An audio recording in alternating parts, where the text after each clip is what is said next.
Hi, my name is John Mikton, and I just wanted to share a story. In 1999, which is a long, long time ago, so I'm aging myself, the NATO forces during the Balkan conflict bombed the Chinese embassy in error.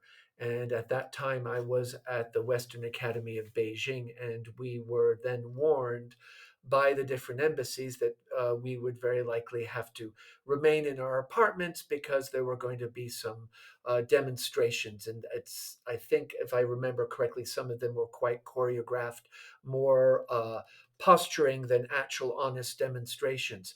But at that time, of course, the internet was just beginning. We used to have dial up, and our director was very keen on being able to deliver some type of learning. And so this was in the days of a program called Claris Page, which was a website creator that Apple used to facilitate in their package. It was called Claris Works. And it was kind of a Microsoft Office or Google Workspace, but really precursor. And I remember the IT director and myself, I was the IT coordinator for the K through 8 section of the school, and some other people. We would pass floppy disks with teacher lessons, and then they would bring them to me, and I'd copy and paste them and put them on the Claris webpage. And then that would be published on our website. And the few parents that did have internet then could access the learning and the lessons. And I'm just thinking nowadays of all the things that we do that are so seamless and the tools that are at our fingertips.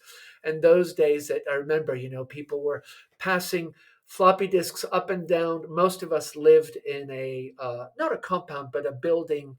Apartment complex where many teachers, so it was easy to actually move from building to building. And I just remember popping in those floppy disks and my old Mac Classic SE, and then trying to copy and paste and get some pictures. And it just shows, I think it demonstrated something that I have always seen and witnessed, is the resilience and the creativity of international educators around the world, and how school leaders and educators come together at times of crisis and really rise up to the occasion, thinking about serving their students and their parent communities, sometimes selflessly. And I think we need to remind ourselves that today there are many educators that have been in Sudan or in the Ukraine. There's even an international school in Palestine, and there's one, of course, in Tel Aviv, and how all of them are having to demonstrate resilience as they interact with some of the real complexities and challenges. So, this is just 1999, and was our first little online experience with Claris Works and Claris Page, which don't exist anymore.